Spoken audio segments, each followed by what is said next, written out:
Did you know that the United States, the world's largest oil producer, cannot fully use its own oil? Why do millions of containers from China return empty and abandoned? And how is Iran flying modern planes despite strict international sanctions? In this video, we'll reveal hidden truths about global trade, oil, and aviation that you never see on the surface. Even though the United States is the world's largest oil producer, why can't it fully use its own oil? It sounds surprising, but there's some hidden realities behind it. Think about a farmer who grows crops on his own land, but still has to depend on someone else to use that food. That's exactly what's happening here. Because in our world, what we see on the surface and the real story behind it are often very different. The strange reality of global trade. Every day, thousands of ships travel across the oceans. In fact, about 90% of global trade depends on these ships. The clothes you wear, the phone in your hand, at some point they were inside shipping containers. From a distance, everything looks perfectly organized. Containers go full and come back empty. Because sending an empty container back costs around $3,000. Making a new container costs only $2,000. So instead of returning them, many containers are simply left behind. Over time, this creates huge piles of rusting containers near ports and cities. Some are reused as storage or small homes. Some are melted for steel, but many are just abandoned. These container mountains are a silent proof of imbalance in global trade. The mystery of American oil.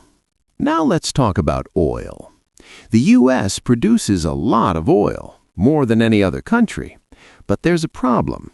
The oil they produce is light oil, light crude, but most of their refineries are built to process heavy oil, heavy crude.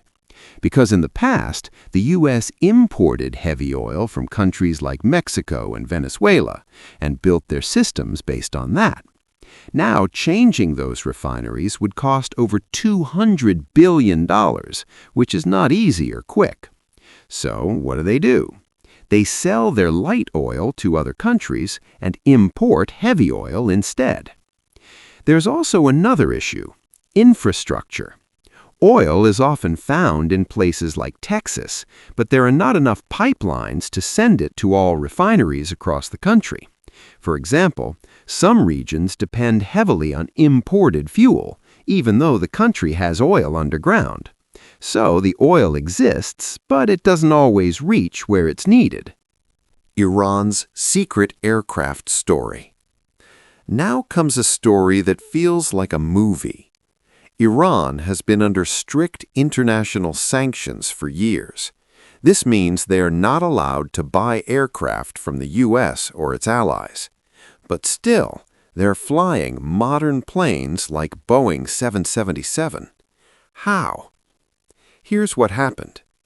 Old aircraft were first bought by a U.S.-based company. Then, on paper, they were sold to fake companies in countries like Madagascar and Cambodia. These companies didn't really exist. Everything was done to avoid sanctions. Then, during a flight, the planes were supposed to go somewhere else, but mid-air, they turned off their tracking systems, disappeared from radar, and landed in Iran instead. By the time the world realized what happened, the planes were already part of Iran's airline fleet. And legally, nothing could be done because Iran's name was never directly involved. All these stories show one important truth.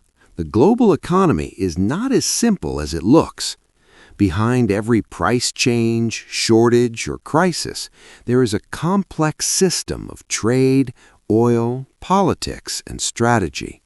So next time you hear oil prices are rising, there is a shortage of goods, remember, there's always a deeper story behind it.